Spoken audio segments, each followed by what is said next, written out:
یہ بات ہے سال 541 کی، یعنی آج سے قریب 1500 سال پہلے، جب یورپ کے ٹھیک اس حصے میں آسمان پر ایک ایسا منظر دیکھا گیا جو آج سے پہلے کسی نے بھی نہیں دیکھا تھا۔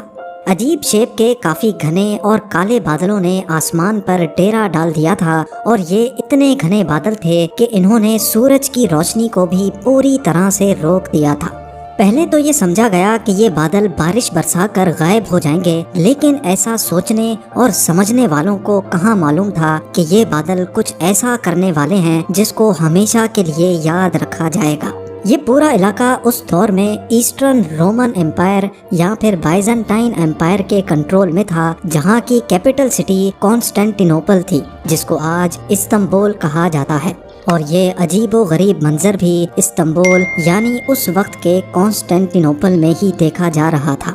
کچھ گھنٹے گزرے، پھر کچھ دن، اور پھر کئی ہفتے، لیکن یہ انوکھے بادل نہ ہی برس رہے تھے اور نہ ہی آسمان کو چھوڑنے کا نام لے رہے تھے۔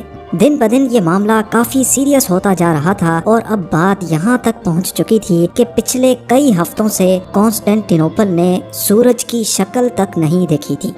لیکن کس کو معلوم تھا کہ یہ سب تو صرف ایک شروعات تھی، کیونکہ آگے جو ہونے والا تھا وہ کسی کے وہم و گمان میں بھی نہیں۔ 41 میں کانسٹینٹینوپل پر ایک بہت بڑی مصیبت آ چکی تھی۔ اس دور میں بھی یہاں 10 لاکھ سے زیادہ لوگ رہتے تھے، اور پچھلے کئی ہفتوں سے بادلوں کے سائے نے سارے لوگوں کو کافی بے چین کیا ہوا تھا۔ لیکن معاملہ تب مزید سیریس ہو گیا جب یہاں ایک ایک کر کے لوگوں کے مرنے کا سلسلہ شروع ہو گیا۔ جی ہاں، چلتے پھرتے لوگ بالکل ٹھیک ٹھاک حالت میں کھڑے کھڑے گر جاتے تھے، اور پھر کچھ ہی دیر بعد ان کی سانس نکل جاتی تھی۔ یہ معاملہ دیکھ کر ڈرے اور سہمے ہوئے لوگوں میں افراتفری پھیلنا شروع ہو گئی، کیونکہ ان کا خیال تھا کہ شاید اب دنیا کے ختم ہونے کا وقت آ چکا ہے۔ اوپر آسمان پر گہرے بادل، فضا میں ایک عجیب سی فوگ، اور زمین پر لاشیں ختم ہونے کا نام نہیں لے رہی تھی۔ گرمیوں کے موسم میں سخت سردی پڑنا شروع ہو گئی، اور برف باری اتنی شدید ہو گئی کہ نہ ہی لوگوں کی فصلیں بچیں اور نہ ہی جانور اور پرندے۔ اس وقت کے بائزنٹائن ایمپرر، جن کا نام جسٹینین تھا، انہوں نے لوگوں کو پرسکون رہنے کا حکم دیا، اور یہ کہا کہ جو لوگ اچھے کام کرتے ہیں ان کی جان کو کچھ نہیں ہوگا۔ ایمپرر کے اس بیان نے لوگوں کو مزید بے چین کر دیا تھا، کیونکہ یہ بیماری نہ ہی اچھے انسان کو دیکھ رہی تھی اور نہ ہی برے کو۔ روزانہ ہزاروں کی تعداد میں لوگ مر رہے تھے، جن کو ایک ساتھ ہی بڑی بڑی قبروں میں دفن کیا جا رہا تھا۔ اور اب نوبت یہاں تک پہنچ چکی تھی کہ یہاں کھانے پینے کا سامان بھی ختم ہونے لگا تھا۔ بائزنٹائن امپائر کی فوج، جو ویسے تو کافی اسٹرانگ مانی جاتی تھی، لیکن اس معاملے میں وہ کسی کام کی نہیں تھی، کیونکہ ان کا مقابلہ ایک ایسے دشمن سے تھا جو کسی کو بھی نظر نہیں آ رہا تھا۔ یہ پورا خطہ اسی عجیب بیماری کی لپیٹ میں تھا۔ آسمان پر گہرے بادل جہاں بھی جاتے جا رہے تھے، وہاں زمین پر یہ عجیب بیماری پھیل رہی تھی۔ دور دور تک جہاں ابھی Spain, France, Italy, Greece, Turkey, Morocco, Syria اور ایران موجود ہے، کانٹیننٹ کا یہ پورا حصہ اسی بیماری کی لپیٹ میں تھا۔ کسی کو بھی سمجھ نہیں آ رہا تھا کہ اس عجیب آسمانی بیماری کی اصل وجہ کیا ہے۔ وہاں لوگوں کے پاس اس بات پر یقین کرنے کے سوا اور کوئی آپشن نہیں تھا کہ اب دنیا کا دی اینڈ آ چکا ہے، اور ان کا اس بات پر یقین تب مزید بڑھ گیا جب بائزنٹائن ایمپرر خود بھی اس بیماری کا شکار ہو گیا۔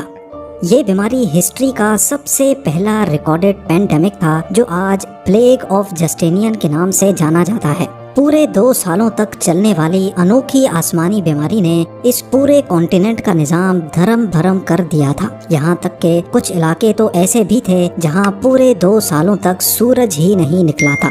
لیکن کسی کو اس مسٹری کی اصل وجہ معلوم نہ پڑ سکی۔ کالے بادلوں کا خوفناک سایہ، گرمی کے موسم میں برف باری کا پڑنا، فصلیں، جانور اور پرندوں کے ساتھ ساتھ انسانوں کا بھی مر جانا اس بات کی نشانی تھی کہ یہاں کچھ تو ایسا ضرور ہوا تھا جو کسی بھی صورت میں نارمل نہیں تھا۔ پر اب جا کر تقریباً 1500 سال گزرنے کے بعد 2013 میں آخر کار سائنٹسٹ اور ایکسپرٹس نے اس خوفناک آسمانی بیماری کی اصل وجہ کا سراغ لگا لیا ہے۔ کروڑوں لوگوں کی جان لینے والی اس بیماری کا راز استنبول سے 5000 کلومیٹر دور گرین لینڈ میں چھپا ہے۔ ایکسپرٹس کی ایک چھوٹی ٹیم ایسٹرن گرین لینڈ پہنچی اور ان کا یہاں آنے کا مین مقصد پاسٹ کے کلائمیٹس پر ریسرچ کرنا تھا۔ گرین لینڈ میں ہر وقت بہت ایکسٹریم ویدر ہوتا ہے۔ یہاں عام حالات میں بغیر پروفیشنل اکوپمنٹ کے رہنا بالکل بھی پاسبل نہیں ہے۔ جون جولائی میں جہاں کئی کنٹریز کا ٹیمپریچر 50 ڈگری سیلسیس کراس کر جاتا ہے، اسی وقت گرین لینڈ کا ٹیمپریچر -18 ڈگری سیلسیس ہوتا ہے۔ گرمی کا موسم گرین لینڈ کے آس پاس بھی نہیں بھٹکتا، اسی وجہ سے یہاں کی برف کا میلٹ ہونا پاسبل ہی نہیں ہے۔ آسمان سے برسنے والی سنو فال فضا میں موجود پارٹیکلز کو بھی اپنے ساتھ زمین پر لے آتی ہے، یعنی اگر ماحول میں ڈسٹ ہوگی تو وہ سنو فال کے ساتھ نیچے زمین پر آ جائے گی۔ ایکسپرٹس کا ماننا ہے کہ یہاں برف کے نیچے پچھلے 1 لاکھ سالوں کا کلائمیٹ ڈیٹا ابھی تک محفوظ ہے۔ ہر سال گرین لینڈ میں جو برف پڑتی ہے وہ لیئرز میں ایک دوسرے کے اوپر جمع ہوتی جاتی ہے۔ 1 سال کی لیئر 5 سینٹی میٹر موٹی ہوتی ہے، یعنی اگر آج سے 1500 سال پہلے کا کلائمیٹ ڈیٹا جاننا ہو تو تقریباً 75 میٹر نیچے موجود سنو کے سیمپلز کو باہر نکال کر اس کی لیب ٹیسٹنگ کرنا ضروری ہے۔ ایکسپرٹس نے یہاں ڈرلنگ کا کام اسٹارٹ کیا اور پچھلے 2000 سالوں سے پڑنے والی برف کو باہر نکال لیا گیا۔ نکالے جانے والے سنو کور کی ٹوٹل لمبائی 100 میٹر سے بھی زیادہ تھی، جس میں برف کے وہ حصے بھی شامل تھے جو پلیگ آف جسٹینین کی خوفناک بیماری کے دوران گرین لینڈ کے آسمان سے برسے تھے۔ نکالے جانے والے آئس کور پر الیکٹریکل کنڈکٹیوٹی ٹیسٹ پرفارم کیا گیا تو حیرت انگیز طور پہ ایئر 500 سے 600 کے درمیان پڑنے والی برف میں سلفر کی ایک اسپائک دیکھی گئی۔ یہ اسپائک اس بات کی نشانی تھی کہ جس دور میں کانسٹینٹینوپل میں 2 سالوں تک کالے بادل منڈلا رہے تھے، اس دور میں ایٹماسفیئر میں کچھ نہ کچھ گڑبڑ ضرور تھی۔ سلفر ڈائی آکسائڈ ایک بہت خطرناک گیس ہوتی ہے جو کہ نہ صرف انسانوں کے لیے بلکہ جانوروں، پرندوں اور پلانٹس کے لیے بھی ہارمفل ہوتی ہے۔ اگلا ٹاسک یہ جاننا تھا کہ 6th سینچری کے دوران ایٹماسفیئر میں سلفر کیوں موجود تھا اور وہ آیا کہاں سے تھا۔ ایکسپرٹس کا ماننا ہے کہ آسمان میں اتنے زیادہ سلفر پارٹیکلز صرف ایک چیز سے پیدا ہو سکتے ہیں، اور وہ چیز ہے والکینو۔ جی ہاں، ارتھ کے اندر مختلف مقامات پر پگھلے ہوئے پتھر میگما کی صورت میں ابل رہے ہوتے ہیں۔ ارتھ کی آؤٹر لیئر اپنے پریشر سے میگما کو باہر نکلنے سے روکتی ہے، جبکہ میگما ہر وقت کوئی جگہ تلاش کرتا رہتا ہے جس سے وہ باہر نکل سکے۔ میگما اور زمین کی یہ جنگ صرف تب تک چلتی رہتی ہے جب تک سمندر کا پانی میگما تک نہیں پہنچ جاتا۔ اگر سمندر کا پانی میگما تک پہنچنے میں کامیاب ہو جائے تو پانی گرم ہو کر گیس بن جاتا ہے، اور یہی گیس اب میگما کے ساتھ مل کر زمین پر اور زیادہ پریشر دینے لگتی ہے۔ بس پھر کسی بھی ویک پوائنٹ سے میگما لاوا کی صورت میں پھٹ کر باہر نکل آتا ہے۔ پانی اور سلفر یہ دونوں چیزیں والکینو کے ساتھ مکس نہیں ہوتی، بلکہ یہ پاورفل گیس کی صورت میں آسمان میں پھیل جاتی ہیں۔ انتہائی طاقتور والکینو سے نکلنے والی والکینک گیس ہزاروں میل دور تک بھی آسانی سے پھیل سکتی ہے۔ آسمان میں موجود سلفر پانی کے ڈراپلٹس کے ساتھ مل کر سلفیورک ایسڈ بن جاتا ہے، جو کسی بھی صورت میں انسان کے لیے ڈیڈلی ثابت ہو سکتا ہے۔ سلفیورک ایسڈ کے یہ بادل اتنے گھنے ہوتے ہیں کہ یہ سورج کی روشنی کو بھی پاس نہیں ہونے دیتے۔ 1500 سال پہلے پلیگ آف جسٹینین کے کیس میں بھی کچھ ایسا ہی ہوا تھا۔ یہ بات تو کنفرم ہو چکی تھی کہ یورپ میں لاکھوں لوگوں کی موت کا ذمہ دار ایک خطرناک والکینو تھا۔ ایک طرف جان لیوا سلفیورک گیس تو دوسری طرف سلفیورک ایسڈ کے بادل۔